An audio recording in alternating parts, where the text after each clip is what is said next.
तो दोस्तों, आज फिर से आपका स्वागत है देशनामा पर हमारे इस पैनल डिस्कशन का। हमारे साथ इस डिस्कशन में शामिल है हमारे चीफ एडिटर कुलदीप सहगल जी। आज हम जो नमस्कार। है एक स्पेशल इश्यू पर हम डिस्कशन कर रहे हैं। आपने पिछले दिनों देखा होगा केबीसी के ऊपर एक एक बच्चा इशित भट्ट, जिसकी वीडियो बहुत ज्यादा सोशल मीडिया पर वायरल है। वो जो केबीसी के होस्ट है अमिताभ बच्चन, उनके साथ बहुत तीखे अंदाज में बात कर रहा है। बहुत से लोगों ने उस जो उसकी गुफ्तगू करने का अंदाज है उस पर ऐतराज जताया है। इसमें बहुत सारे पहलू हैं। आज इसके ऊपर हम डिस्कशन शुरू कर रहे हैं। खुशदीप सहगल जी, आप एक बार इसके ऊपर थोड़ी सी रोशनी डालिए कि क्या इस तरीके से अगर किसी बच्चे का कोई टीवी पर ऐसा कोई प्रोग्राम आता है और उसमें कुछ इस टाइप के इश्यूज आते हैं, लैंग्वेज से रिलेटेड या बिहेवियर से रिलेटेड, अगर उनकी सोशल मीडिया पर ट्रोलिंग होती है तो उसका क्या इम्पैक्ट बच्चे की लाइफ पर पड़ेगा? थोड़ा सा इसके ऊपर आपसे जानना चाहेंगे। देखो शाहनवाज, ये एक बहुत ही महत्वपूर्ण मुद्दा है। और हमने इस टाइम चुनावी बिहार का चुनाव इस टाइम सबके नजरों में है, सारे उसी पे लगे हुए हैं, वहां पर ही लगे हुए हैं। लेकिन ये एक मुद्दा पेरेंटिंग से जुड़ा है और ये एक बच्चे के बाल मनोविज्ञान से भी जुड़ा है।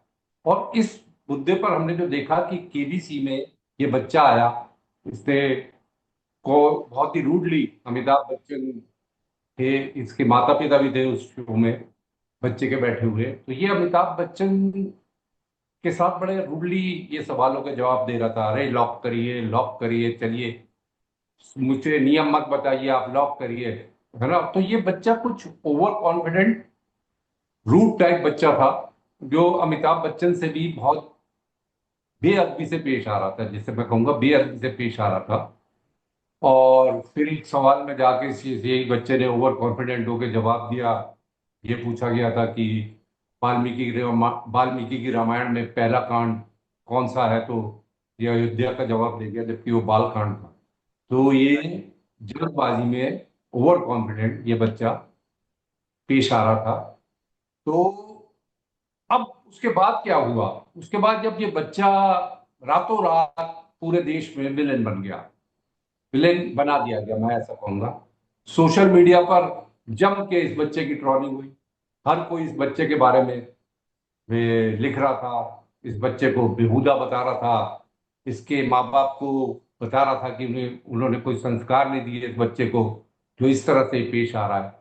तो ये सब चल रहा था और मीडिया ने भी इसे खूब उठाया। मीडिया, जो मेन स्ट्रीम मीडिया है, उसने भी इस बच्चे के लिए खूब बातें की कि ये बच्चे, सारे यही कहते रहे कि इस बच्चे को कोई संस्कार नहीं, बदतमीज बच्चा है, इसे ना कुछ सिखाया कैसे एक सीनियर आदमी, एक पूरी एक देश की जो पर्सनैलिटी है, उसके सामने कैसे पेश होना है। इस बच्चे को बिल्कुल भी शऊर नहीं था। तो इस बच्चे को लेकर हर कोई इसे विलन बनाने लगा। ठीक है, मैं मानता हूं ये बच्चा बहुत ही रूड तरीके से बोल रहा था, ओवर कॉन्फिडेंट था। लेकिन भाई, ये क्या इसका इतना बड़ा जुर्म है कि इसे नेशनल विलेन बना दिया जाए? आप शर्मा देखोगे कि जुवेनाइल एक्ट भी जो है हमारे देश में, जब कोई किशोर जो व्यस्त नहीं हुआ वो कोई अपराध करता है तो उसे संरक्षण देने का प्रावधान है हमारे देश में, शर्मा। तो वो जो बिल्कुल। अपराधी बच्चा है, जिसने अपराध किया हुआ किशोर है, उसके साथ भी हम संरक्षण का एक हमारे कानून कहता है कि उसे संरक्षण दिया जाए। तो इस बिल्कुल बच्चे सही। का अपराध क्या इतना बड़ा था? इतना बड़ा था कि उसे नेशनल आप विलेन बना दें, हैं? तो और उसे, इस बच्चे की इतनी ट्रोलिंग की जा रही है। मैं एक सवाल पूछता हूं आपसे, ये बच्चा आप अपना एक सामान्य जीवन, आप इतना ट्रोलिंग कर देंगे उसे, इतनी शेमिंग कर देंगे, इतनी जगह हंसाई करा देंगे उसकी, कि उस बच्चे का सामान्य जीवन पर क्या प्रभाव पड़ेगा? वो अपने स्कूल में जाएगा, बच्चे उसका मजाक उड़ाएंगे, है ना। तो वो बच्चे पे देखिए, बाल मनोविज्ञान को समझिए। वो बच्चा, ठीक है, जो भी थी उसकी परवरिश जैसी भी थी, या उसके स्कूल में जैसे भी वो पढ़ रहा था, उसने इस तरीके का व्यवहार किया। लेकिन हमें उस बच्चे को सुधारना है या उसे बिल्कुल विलेन बना के उसे छोड़ देना है कि भाई दूसरे माँ बाप को भी सबक मिलेगा कि अपने बच्चे को कैसे सिखाना है, अपने बच्चे, दूसरे बच्चों को भी ये सबक मिलेगा कि बड़ों के साथ कैसे पेश आना है। अरे वो ठीक है, आप वो सब करिए, लेकिन इस बच्चे के भी बारे में भी तो सोचिए क्या आप इसे छोड़ देंगे ऐसे ही? आप इस बच्चे पर पूरा ध्यान देंगे या नहीं देंगे? भाई, अपराधियों को भी सुधरने का मौका मिलता है। जो अपराधी किशोर होते हैं, उनके जो जेल होती है, उन्हें सुधार गृह नाम दिया जाता है। तो इस बच्चे का सुधार क्यों नहीं होगा? इस बच्चे को आप क्यों नहीं सुधार करेंगे? शर्मा जी, एक बड़ी, यानी एक विचित्र स्थिति है कि हमारे देश में बहुत जल्दी हीरो बनाए जाते हैं और बहुत जल्दी जल्दी विलेन भी बना दिए जाते हैं। तो इस बच्चे के साथ यही हुआ है। अभी इस पे और आते हैं। तो अब आपने, जैसे केबी। कृषि भाई मैं बीच जी। में रोक रहा हूँ, आपने ये बहुत बड़ा इशू उठाया है, और इस जो ये जो इशू चल रहा है, ट्रोलिंग का जो इशू चल रहा है, बहुत रोचक आपने इसके ऊपर ये बात रखी है कि ये जो टीआरपी के लिए जो इस तरीके से बच्चों का इस्तेमाल किया गया, और अगर व्यवहार उचित नहीं लग रहा था और फिर भी उसको ऑन एयर उसके जो फुटेज हैं वो दिए गए, इससे को इस जो पूरे प्रोग्राम को ऑन एयर किया गया, तो क्या टीआरपी के लिए बच्चों का इस तरह इस्तेमाल होना ठीक है? देखो शाहनवाज, मेरा तो सबसे पहले ये मानना है कि बच्चों को रियलिटी शो में जाने ही नहीं देना चाहिए। इस पे बैन होना हम्म। चाहिए। रियलिटी शो में न्यूनतम उम्र होनी चाहिए जिसमें बच्चे को भेजा जाए, है ना? यानी हम्म। जब वो अपना सोचने समझने लायक हो जाए, एक ऐसी हम्म। उम्र तय की जानी चाहिए कि ये यही रियलिटी शो में जा सकते हैं, अगर जाना हम्म। बहुत जरूरी है ना? हम्म। तो ये 10 साल का बच्चा है, इसके माँ बाप ने फेम, नेम के लिए भेजा कि भाई अब मशहूर होगा, केबीसी में जाएगा, बच्चा लायक होगा तभी तो केबीसी में आया। ये तो बात हम्म। मानेंगे ना, केबीसी में ऐसा तो आ नहीं सकता कोई। तो हम्म। दिए होंगे, कोई टेस्ट वेस्ट दिए होंगे या कुछ दिया होगा, तभी तो वो गया होगा बच्चा। बिल्कुल सही। वो बच्चा वहां पर गया है। तो केबीसी देखो, ये जितने भी ये सारे टीआरपी ड्रिवन रियलिटी शोज होते हैं, है ना? जब इनकी टीआरपी गिरती है तो ये कुछ भी गिमिक्स करते हैं, कुछ भी उसमें जोड़ते हैं, मेलोड्रामा जोड़ते हैं। आजकल आप देखोगे कि बड़ा एक, चाहे वो म्यूजिकल शोज हो, गायकी में आते हैं या टैलेंट शो, वहां पे ये दिखाएंगे बड़ा कि बड़ी गरीब, बड़ी हम्बल बैकग्राउंड से बच्चा आया है, यहाँ कोई शख्स आया है, पार्टिसिपेंट आया है, उसके बारे में पूरी मेलो ड्रामा आप पूरा देखते हो, है ना? तो वो सब होता है कि आप एक एक क्रिएट करते हो सीन। और यहाँ पर भी इस बच्चे को देखो, ये प्री रिकॉर्डेड प्रोग्राम था, कोई लाइव तो जा नहीं रहा होगा ना। ये पहले बिल्कुल। केबीसी के प्रोग्राम जो होते हैं वो पहले प्री रिकॉर्डेड होते हैं ना। ये कोई है कि आपके सीधे लाइव में आ गए और बच्चे ने इस तरह की बातें करना शुरू कर दिया। आपके जितने भी आपके प्रोग्राम मैनेजर्स हैं, मैं इसका पूरे करता धरता सिद्धार्थ बसु हैं, जो बहुत बड़े क्विज मास्टर हैं देश के। तो ये सब मैं तो इनसे भी पूछना चाहूंगा, भाई आपने जब ये देख लिया कि इस एपिसोड में ये बच्चा इस तरह पेश आया है, और वो भी एक सीनियर मोस्ट आदमी जो देश की एक हस्ती है उसके साथ आया है, ऐसे इस तरह का पेश कर रहा है, तो आप इस वाले शो को, इस वाले एपिसोड को चॉप कर सकते थे, एडिट कर सकते थे, है ना? तो इस बच्चे ये के भी बारे तो में किसी को पता ही, इस ये बच्चे के भी तो बारे में किसी को पता ही नहीं चलता। ये भी तो जो आप, पॉसिबिलिटीज है कि अमिताभ बच्चन जैसे बड़े नाम के सामने खास तौर पर इस बच्चे को सेलेक्ट किया गया हो, उसका बिहेवियर देखकर, कि ताकि लोगों के अंदर डिस्कशन शुरू हो। वो तो शाहनवाज, वो तो एक बड़ी एक्सट्रीम पॉसिबिलिटी हो जाएगी। पॉसिबिलिटी यही होगी कि बच्चा जैसे ये जूनियर्स को जिस तरह ये करते हैं, ये बच्चा गांधीनगर में अच्छे स्कूल में पढ़ता होगा, किसी बड़े स्कूल में पढ़ता है, तो इस बच्चे का सिलेक्शन हुआ और ये वहां पर गया। तो ये तो एक एक दूसरा विषय हो गया कि भाई देखो, शाहनवाज कोई भी रियलिटी शो, चाहे वो एक्टिंग का हो, चाहे वो सिंगिंग का हो, चाहे वो जैसे ये ज्ञान का है, तो वहां पर जो भी बच्चा जाएगा, है ना, वो जीते या हारे, उसके ऊपर मनोवैज्ञानिक दृष्टि से बहुत गहरा असर पड़ेगा। जीतेगा, उसमें अकड़ आएगी, हारेगा तो वो डिप्रेस होगा, है ना? कोई भी बच्चा हो, मैं किसी की भी बात कर रहा हूं। तो वो जो सामान्य जीवन होता है एक बच्चे का, एक बच्चा जैसे सामान्य तौर पर जीता है, अपने दोस्तों के साथ खेलता है, ये करता है, वो नहीं कर पाएगा, चाहे वो हारा भी हो और चाहे वो जीता भी हो। जीता हम्म। होगा तो थोड़ा सा समझेगा अपने को, हारा होगा तो वो डिप्रेस्ड होगा कि मैं कैसे दोस्तों के सामने जाऊं, है ना? तो ये दोनों स्थितियां ऐसी हैं। तो मैं तो ये कहता हूं कि जितने भी रियलिटी शोज हैं, इनमें बच्चों का तो बिल्कुल परिवेश, जो बिल्कुल इन्हें बच्चों को वहां पर बच्चों को लिए जाना बिल्कुल बंद किया जाए, मेरी राय में सबसे पहले। और इसके लिए गवर्नमेंट को भी कदम उठाना चाहिए। गवर्नमेंट को बिल्कुल ये सही। कदम उठाना कि आपकी एक न्यूनतम उम्र तय करिए, उसी के बाद आप बच्चों को ले सकते हैं, क्योंकि बच्चों को नाम पर आप टीआरपी का गेम खेलें, दिस इज नॉट एक्सेप्टेबल, है ना। और खास तौर पे और हमें इस बच्चे के लिए भी सोशल मीडिया इन्फ्लुएंसर्स से और बाकी जो सोशल मीडिया लोग यूज कर रहे हैं उनसे भी हमें ये अपील करनी चाहिए कि इस तरह अरे से मैं बच्चे देख रहा हूँ की शाहनवाज, बुलिंग मैं बंद देख हो। रहा हूँ इस बात को सोशल मीडिया पे, मैंने देखा है, मैंने अपने फेसबुक वगैरह पे पेज इसके मनोवैज्ञानिक दृष्टि से डाली, तो कई लोग मुझे ही ट्रोल करने लगे, ये बच्चा बिल्कुल बेहुदा है, बदतमीज है ना, आपके घर में ऐसे बच्चे होते होंगे, ये होता होगा, आप ऐसी शिक्षा देते होंगे। अरे भाई, तुम क्यों इस एक बच्चे के जीवन के साथ खिलवाड़ करने जा रहे हो? उसका इतना बड़ा कसूर नहीं है कि उसे आप नेशनल विलेन बनाओ, मेरी ये राय है। अब देखो शानवाज, इसमें कह कौन रहा है? ये जो बच्चे के पीछे जो पड़े हुए हैं वो लोग कौन है, आप उन्हें पहचानिए।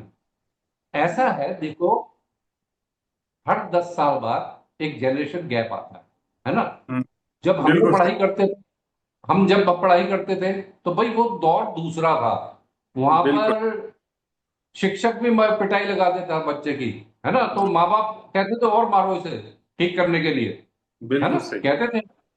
भाई गली मोहल्ले का बुजुर्ग भी बच्चे को ढबक देता था, हम्म, अपना समझता था कि ये उनका बच्चा है, गलत काम कैसे कर रहा है, तो वो उसका कोई बुरा नहीं मानता था। उस टाइम में ऐसा कुछ नहीं होता था, है ना। तो बच्चे की वो परवरिश, माइंड सेट जो था वो वैसा ही हो जाता था।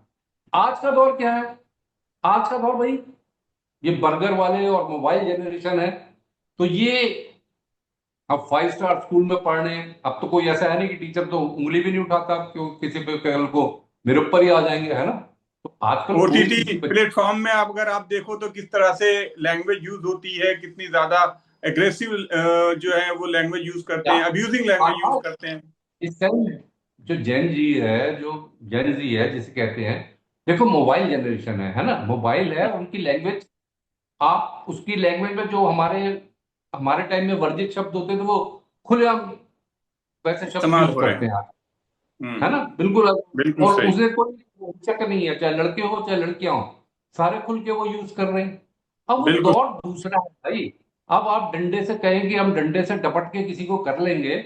और देखो शाहनवाज, पहले होते थे जॉइंट फैमिली, है ना, जॉइंट फैमिलीज होती थी, तो बच्चे पे दादा, चाचा, ताऊ जो भी घर में होते थे, उनके संस्कार आते थे, तो बिल्कुल। हाँ, वो संस्कार वो देखने वाले होते थे। बच्चे, माँ बाप काम पे हैं या जैसे भी है, वो सब चीजें, एक परवरिश उस तरीके से होती थी। आजकल क्या है, महानगरों में न्यूक्लियर परिवार है, एक बच्चा हम्म, है या हद से दो बच्चे हैं, है ना, उसे इतना लाड प्यार दिया जा रहा है, इतना पैम्पर किया जा रहा है ना, हम्म, उस बच्चे को इतनी, वो अपना देखो ज्ञान में बहुत तेज हो गया, ज्ञान हम्म, में, थ्योरी में, वो चीज वो बहुत तेज हो गया। लेकिन हम्म, ये जो चीजें हैं संस्कार वाली जो हैं, ये, इस पे ध्यान देना चाहिए। मैं ये नहीं कहता कि बच्चे पे ध्यान नहीं देना चाहिए, ये उसके स्कूल को भी देखना चाहिए, ये उसके घर पे माँ बाप को भी देखना चाहिए कि बच्चा बिल्कुल सही। हमारा ओवर कॉन्फिडेंट तो नहीं हो रहा, हम्म, ये तो नहीं हो रहा। मैं तुम्हें हम्म, शाहनवाज एक बड़ा अच्छा किस्सा सुनाता हूँ जीआईसी का। हम्म, कॉलेज में मैं पढ़ा था, तो मेरे बहुत बचपन के दोस्त था जो मेरे से 1 से लेके 5वीं तक मेरे साथ पढ़ा था, और गवर्नमेंट कॉलेज आ गया। उसने एक मैथ्स पेपर आया, उसमें 8 क्वेश्चन में से 5 करने थे, तो उसने 8 कर दिए और हम्म। लिखा कि कोई से 5 चेक कर लो। उसे इतना कॉन्फिडेंट था, तो उसने 5 बोल दिए कि ये चेक कर लो। और टीचर ने भी चेक किया, उसे बड़े अच्छे नंबर दिए, बहुत वो हुए, प्रिंसिपल ने भी उसकी बड़ी तारीफ करी, और इसके फादर को बुलाया। हम्म, तो फादर ने पहले तो उसे कहा, उन्होंने फिर जब बात हो गई प्रिंसिपल साहब, तो इसके फादर ने जब वो पूरी तारीफ वारीफ कर दी, तो उन्होंने कहा ठीक है सर, सब सारी बात आप ठीक कर रहे हैं, अब इसे मुर्गा बनाइए। हम्म, अब फादर ने कहा तो ये तो बच्चा बाकी सारे क्वेश्चन ठीक करके आया, तो लेकिन उसके फादर ने मुर्गा बनवाया प्रिंसिपल के सामने। हम्म, तो ना फादर ने कहा, उन्होंने कहा देख, कॉन्फिडेंट हो, ओवर कॉन्फिडेंट कभी मत होना। बिल्कुल अगर सही। गलत कर जाता तो वहां पर एक है, या इस तरह हो जाता, ठीक है कॉन्फिडेंट रहिए, ओवर कॉन्फिडेंट मत होइए। तो ये सब देखो साइकोलॉजिकल, एक आपको साइकोलॉजिकल तरीके से भी सोचना चाहिए, किसी की भी शेमिंग से पहले, किसी की भी ट्रोलिंग से पहले, क्यों किसी का नाम छुपाया जाता है, जब हमारे कानून में ये कहता है कि इसका नाम मत दो, इसका चेहरा मत दिखाओ। जुवेनाइल एक्ट है हमारे देश में, कोई अपराध भी कर दिया किसी ने, वो जो याद होगा तुम्हें, शाहनवाज मुंबई में दिल्ली में जब निर्भया कांड हुआ था, तो उसमें जो सबसे बिल्कुल सही। जघन्य करने वाला था वो तो एक किशोर ही था ना। बिल्कुल सही है। है ना, तो वो आप देखो वो केस सबके सामने है।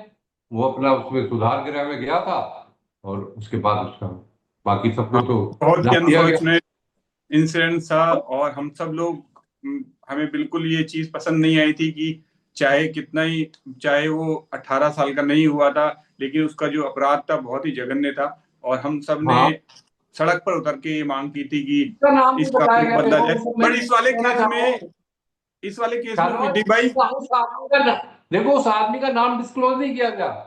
आज तक बिल्कुल और सही वहां है। पर ये बच्चे पे अपराध ही किया उसका बेचारे का।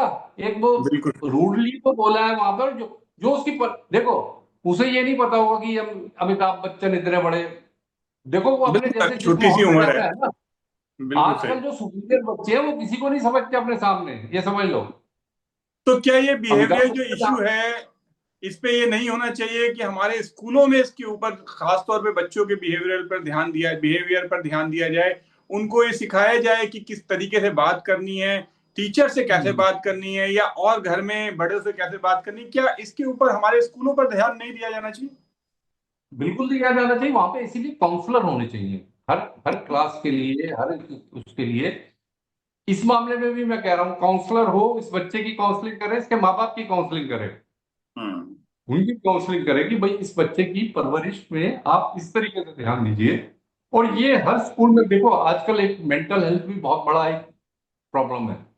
वो आपको लगता नहीं, बच्चा आपको स्वस्थ ही लगेगा, किशोर स्वस्थ ही लगेगा, कोई नौकरी कर रहा है वो स्वस्थ ही लगेगा, लेकिन वो अंतरी जो उसको जो इंटरनली वो मेंटली इतना उबाल पे है कि वो एक डिप्रेशन वाले कगार पे है ना। तो आपको हर एक स्कूल में काउंसलर जरूर होना चाहिए जो हर बच्चे की मॉनिटरिंग करे, हर बिल्कुल क्लास की बच्चे की मॉनिटरिंग करे कि इस बच्चे में क्या बिहेवियरल जो है वो फॉल्ट आ रहे हैं। है ना, बिल्कुल। इसके देखो पढ़ाई पढ़ाई में तो सब ध्यान देते हैं, पढ़ाई पे सब ध्यान देते हैं।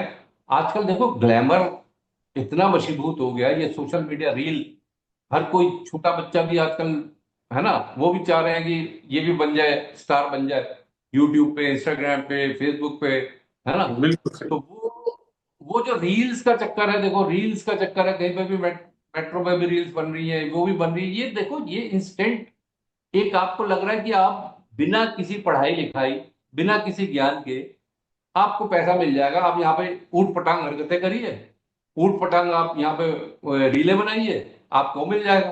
तो ये देखो ये सोशल मीडिया जो है ये बच्चों की भी रीच में है। ये मत समझिए कि बच्चे, जैसे कहीं पे ऑस्ट्रेलिया में तो उन्होंने एज एक कर दी है कि डिसाइड इसी एज के करिए। बच्चे यूज कर सकते हैं।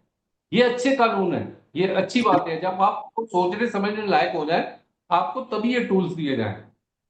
अब बिल्कुल। तो क्या है कि आपका कहना है कि रील कल्चर जो है वो हमारे समाज को बहुत ज्यादा नुकसान पहुंचा रहा है, क्योंकि उसके ऊपर किसी का कोई उसके ऊपर जो है वो कंट्रोल नहीं है, ना हमारी सरकारों का, ना हमारे परिवारों का, ना हमारे स्कूल्स का। इसमें क्या चक्कर क्या है, बेरोजगारी बहुत ज्यादा है हमारे देश में, बहुत ज्यादा बेरोजगारी है ना, नौकरियां हम्म। हैं नहीं। अब बिल्कुल। ये क्या है कि एक तो ये तो एंटरटेन भी कर रहा है उन्हें, है ना, मेंटली सेटिस्फेक्शन भी दे रहा है, और कई हम्म। जगह पे पैसा भी दे रहा है, पैसा भी हम्म। दे रहा है, जैसे रील कोई वायरल हो जाए तो पैसा मिलता है, हर कोई देता हम्म। है, यूट्यूब भी देता है, इंस्टाग्राम भी देता है, और फेसबुक भी देता है।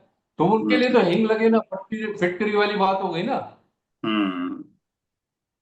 तो ये, लेकिन ये किस तरीके का भविष्य हम निर्माण कर रहे हैं, किस हम्म। तरीके की तरफ ये जा रहा है हमारा जो युवा किस तरफ जा रहा है, ये सब भी हमें सोचना पड़ेगा।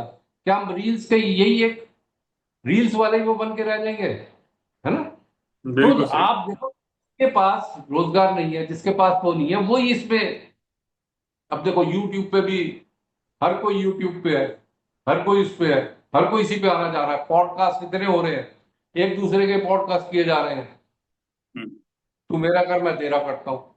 ये बिल्कुल सब सही। चीजें सोचने वाली बात है, और इस बच्चे के परिवेश में हमें ये सब चीजों पे अगर सरकार भी डिबेट करे, कोई पार्लियामेंट में इस मुद्दे को उठाए, है ना, कि इस बच्चे के लेके एक पार्लियामेंट में बहस होनी चाहिए कि ये रियलिटी शोज नुकसान कर रहे हैं या फायदा कर रहे हैं हमारे देश को, क्योंकि बिल्कुल उन्हें तो सही कहा टीआरपी, आपने।